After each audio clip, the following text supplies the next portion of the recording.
भय प्रगट कृपाला दीन दयाला कौशल्या हितकारी। हर्षित महतारी मुनि मनहारी अद्भुत रूप विचारी। लोचन अभिरामा तनु घन श्यामा निज आयुध भुज चारी। भूषण वनमाला नयन विशाला शोभा सिंधु खरारी। दीनों पर दया करने वाले कौशल्या जी के हितकारी कृपालु प्रभु प्रकट हुए। मुनियों के मन को हरने वाले उनके अद्भुत रूप का विचार करके माता हर्ष से भर गई। नेत्रों को आनंद देने वाला मेघ के समान श्याम शरीर था। चारों भुजाओं में अपने घर आयुध धारण किए हुए थे। दिव्य आभूषणों और वनमाला पहने थे। बड़े बड़े नेत्र थे। इस प्रकार शोभा के समुद्र तथा खर राक्षसों को मारने वाले भगवान प्रकट हुए। कह दु कर जोरी स्तुति तोरी के ही विधि करो अनंता। माया गुण ज्ञानातीत अमाना वेद पुराण भनंता। करुणा सुख सागर सब गुण आगर जेहि गावहि श्रुति संता। मो सो मम हितकारी लाग सो मम हित लागी जन अनुरागी भयउ प्रगट श्रीकंता। दोनों हाथ जोड़कर माता कहने लगी कि हे अनंत, मैं किस प्रकार तुम्हारी स्तुति करूं।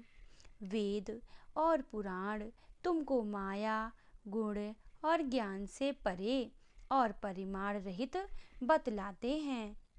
श्रुतियों और संतजन दया और सुख का समुद्र सब गुणों का धाम कहकर जिनका गान करते हैं, वही भक्तों पर प्रेम करने वाले लक्ष्मीपति भगवान मेरे कल्याण के लिए प्रकट हुए हैं। ब्रह्मांड निकाया निर्मित माया रोम रोम प्रतिवेद कहे। मम उर सोबासी यह उपहासी सुनत धीर मति थिर न रहे। उपजा जब ज्ञाना प्रभु मुस्काना चरित बहुत विधि कीन चहे। कही कथा सुहाई मातु बुझाई जेहि प्रकार सुत प्रेम लहे। वेद कहते हैं कि तुम्हारे प्रत्येक रोम में माया के रचे हुए अनेकों ब्रह्मांडों के समूह भरे हैं। वे तुम मेरे गर्भ में रहे।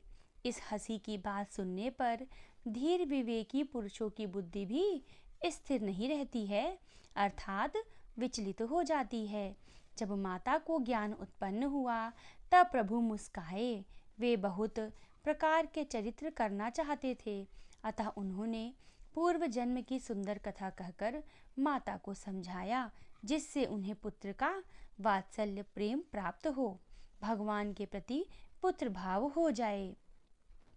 माता पुनि बोली सोमति डोली तजहु तात यह रूपा। की जैसी सुलीला अति प्रिय शीला यह सुख परम अनूपा। सुनि बचन सुजाना रोदन ठाना होई बालक सुर भूपा।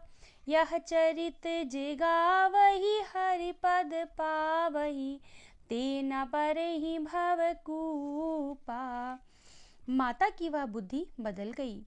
फिर वह तब वह फिर बोली, हे तात, यह रूप को छोड़कर अत्यंत प्रिय बाल लीला करो, मेरे लिए यह सुख परम अनुपम होगा। माता का यह वचन सुनकर देवताओं के स्वामी सुजान भगवान ने बालक रूप होकर रोना शुरू कर दिया। तो गोस्वामी तुलसीदास जी कहते हैं, इस चरित्र का गान करने वाले या जो इसका गान करते हैं वह हरि के पद को पाते हैं और फिर संसार रूपी कूप में नहीं गिरते। तो आप सभी प्रतिदिन भगवान के इस चरित्र का पाठ ज़रूर करिए। भय प्रकट कृपाला दीन दयाला, एक बार दिन में जब भी आपको समय मिले तो आप चाहे तो इन दो ही लाइनों का पाठ करिए, पर अवश्य करिए। जय श्री राम।